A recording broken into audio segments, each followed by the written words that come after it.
नमस्कार, स्वागत है आपका सत्यहिंदी.com पर। मैं हूं नीलू व्यास और इस प्लेटफॉर्म के जरिए आपकी मुलाकात करवाती हूं देश के बड़े न्यूज मेकर्स के साथ। आप सभी ने देखा कि किस तरीके से उत्तराखंड के चामोली डिस्ट्रिक्ट से बहुत ही दुर्भाग्यपूर्ण खबर आई, जहां पर यह पता चला कि शायद ग्लेशियर फटने से उसके बाद जो पानी का बहाव हुआ उसमें कितने सारे लोग मर गए। अभी भी रेस्क्यू ऑपरेशंस चल रहे हैं और ऐसा बताया जा रहा है कि और लोग अभी फंसे हो सकते हैं।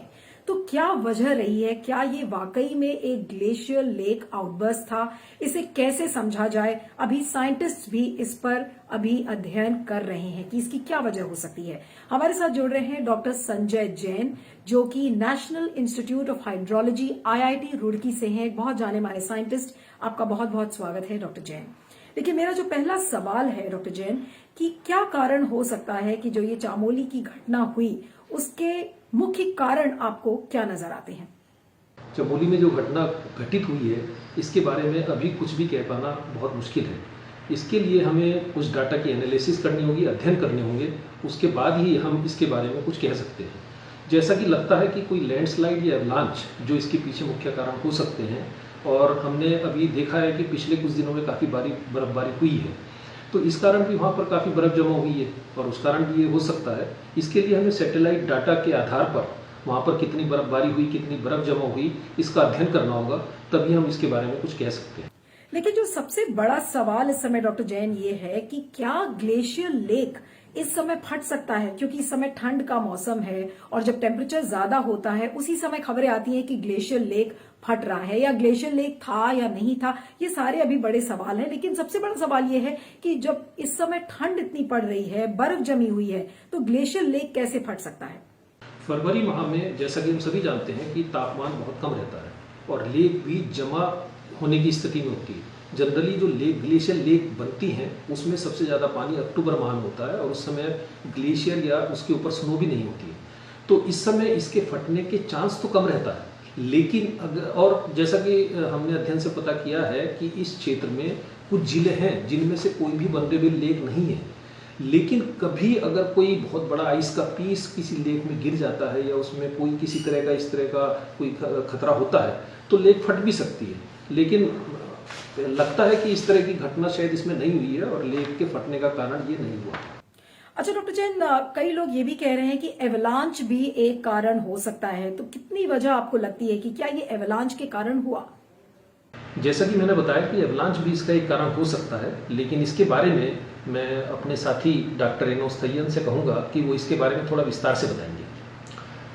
ये जो एरिया है ओवली के पास है, जोशीमठ में, इस जगह में काफ़ी बर्फबारी होती है। एक दो दिन पहले जो है काफ़ी बर्फबारी का रिपोर्ट भी आई है, तो इसलिए ये ज़रूर हो सकता है अवलांच इस रीजन में।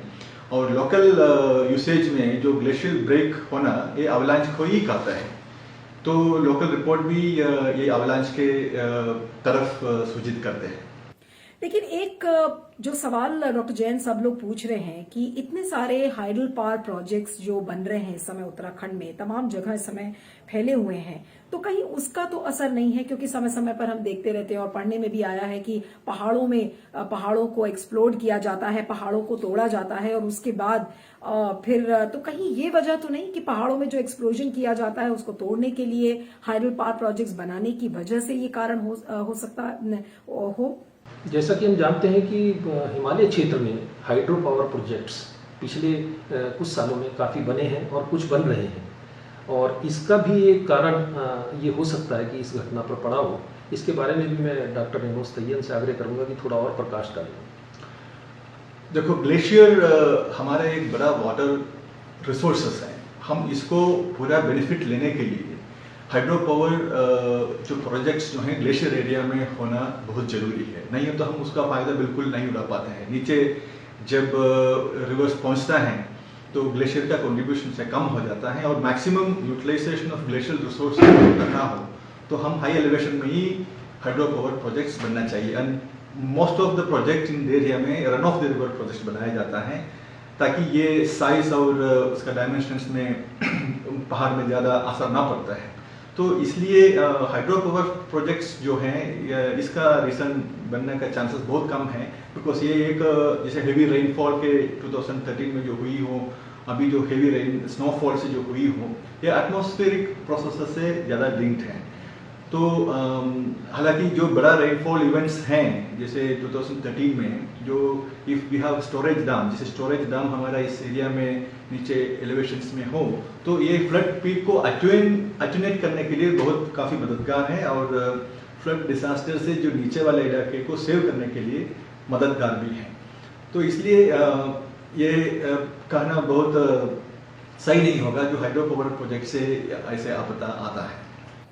एक सवाल और भी जो लोग पूछ रहे हैं, क्योंकि उत्तराखंड में हमने 2013 में देखा कि किस तरीके से फ्लैश फ्लड्स आई थी और जहां से 10,000 से ज्यादा लोग के गायब होने की खबर है, इतने सारे लोगों की मौतें हुई। तो क्या ये ठीक होगा कि जो चामोली में हुआ है उसकी तुलना क्या हम 2013 के फ्लैश फ्लड से कंपेयर कर सकते हैं? 2013 में जैसा कि हम जानते हैं कि केदारनाथ में एक आपदा आई थी और चौराबाड़ी लेक उस समय जो है ब्रीच हुई थी अगले दिन, और लैंडस्लाइड और तथा अन्य कारण भी उसके रहे थे। तो इसको हम उससे कंपेयर कर सकते हैं नहीं, ये बड़ा एक सवाल है।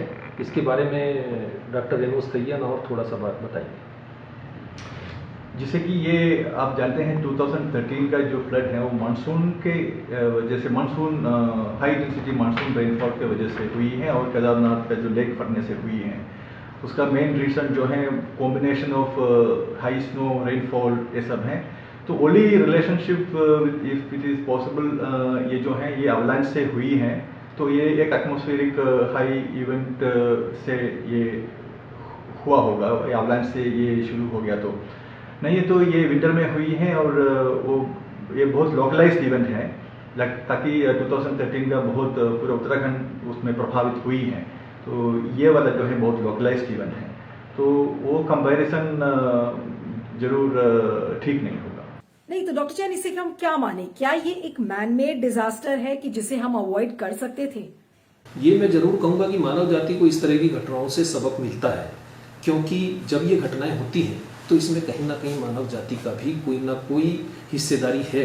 जैसा कि मैंने पहले भी बताया कि जलवायु परिवर्तन हो या कोई इस तरह का कारण हो जो कि इस तरह की घटनाओं के लिए जिम्मेवार है, तो मानव जाति का इसमें ज़रूर मैं कहूँगा कि इनसे सबक लेना चाहिए और हमें प्रकृति को जितना हो सकता है उसके साथ छेड़छाड़ ना किया जाए। और दूसरी बात यह है कि अगर इस तरह की घटनाएँ होती हैं जो कि प्राकृतिक है, हम जानते हैं, लेकिन अगर हम इस तरह की घटनाएं होती हैं और नीचे के क्षेत्र जहाँ पर ये पानी जाता है, जो क्षेत्र जलमग्न होता है, अगर हम उस क्षेत्र को बचाने के अपने प्रयास कर सकें तेजी से, उसके लिए हमें ज़रूरी है कि वहाँ के लोकल लोगों को जागरूकता होनी चाहिए कि ये क्षेत्र आपके इस तरह की घटनाओं हो सकती है, और वहाँ के अगर लोग जागरूक होंगे और उनको अलर्ट किया जाएगा तो वो कम से कम हम जितना हो सकता है जान माल की हानि को रोक सकते हैं। तो ये ज़रूरी है कि हमें इस तरह की घटनाओं से सबक लेना चाहिए।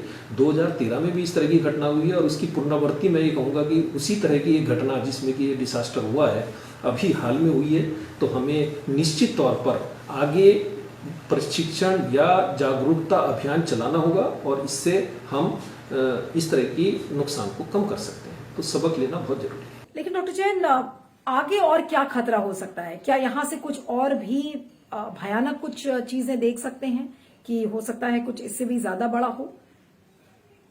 जैसा कि हम जानते हैं कि हमारा हिमालय क्षेत्र एक फ्रेगाइल जोन है, इसलिए हमें इस क्षेत्र में इस तरह की घटना होने के लिए या इस तरह का कोई खतरा आगे हो सकता है, इसके लिए हमें जागरूक होना जरूरी है तथा हमें इस क्षेत्र की लगातार मॉनिटरिंग की जरूरत है। जैसा कि सैटेलाइट आंकड़ों से हम कुछ संस्थान कर भी रहे हैं, हम लगातार इस तरह की जो क्षेत्र हैं उन पे हमें नज़र रखनी होगी, जिससे कि अगर इस तरह का कोई खतरा बनता है तो वो हम पहले से उसके बारे में कुछ आकलन कर सकें तथा वहाँ के लोगों को इसके बारे में सतर्क कर सकें। तो ये मैं कहना चाहूँगा कि इस तरह का खतरा आगे भी बन सकता है, उसके लिए ज़रूरी है कि हम जलवायु परिवर्तन या और जो भी हमारे इस तरह के कार्य हैं जो कि प्रकृति को नुकसान पहुँचा रहे हैं उनको कम से कम किया जा सके और इस तरह के खतरे की संभावना को भी हमें कम करना होगा। दूसरा एक बात और मैं कहना चाहूँगा कि जो हमारे स्ट्रक्चरल डिज़ाइंस हैं, वहाँ की प्लानिंग है, उसके ऊपर और ज़रूर ध्यान देना होगा, क्योंकि नदी के आसपास के क्षेत्रों में अगर कोई भी कंस्ट्रक्शन होता है तो उसके टूटने या उसके नुकसान होने की संभावना सबसे ज़्यादा होती है। तो हमें आने वाले समय में इस तरह की प्लानिंग करनी होगी कि इसके जो नदी के दोनों तरफ के क्षेत्र हैं उसमें इस तरह का कोई भी कार्य ना हो जिससे कि इसको इस तरह की घटना होने पर नुकसान हो सके। तो हमें स्ट्रक्चरल प्लानिंग और इस तरह की चीज़ों को विशेष ध्यान में रखना होगा। चलिए, हर तरीके की त्रासदी अपने साथ कोई ना कोई सबक लेकर जरूर आती है। अब इस पर सबकी निगाहें टिकी होंगी कि आगे इसमें क्या होगा, और भगवान ना करे कि इसमें बहुत ज्यादा मौतें हों और लोग सब खुशी राजी अपने अपने घर लौट जाएं। सब यही कामना कर रहे हैं। आपका बहुत बहुत शुक्रिया डॉक्टर संजय जैन हमारे साथ जुड़ने के लिए। और आप सभी दर्शकों से गुजारिश है कि अगर गूगल प्ले स्टोर से आपने सत्य हिंदी के ऐप को डाउनलोड नहीं किया है तो जरूर कर लीजिएगा। बने रहिएगा सत्य हिंदी पर। आपके फीडबैक और कमेंट्स का इंतजार रहेगा। बताइएगा आपको ये इंटरव्यू कैसा लगा। सत्य हिंदी का ऐप डाउनलोड करें गूगल प्ले स्टोर पर।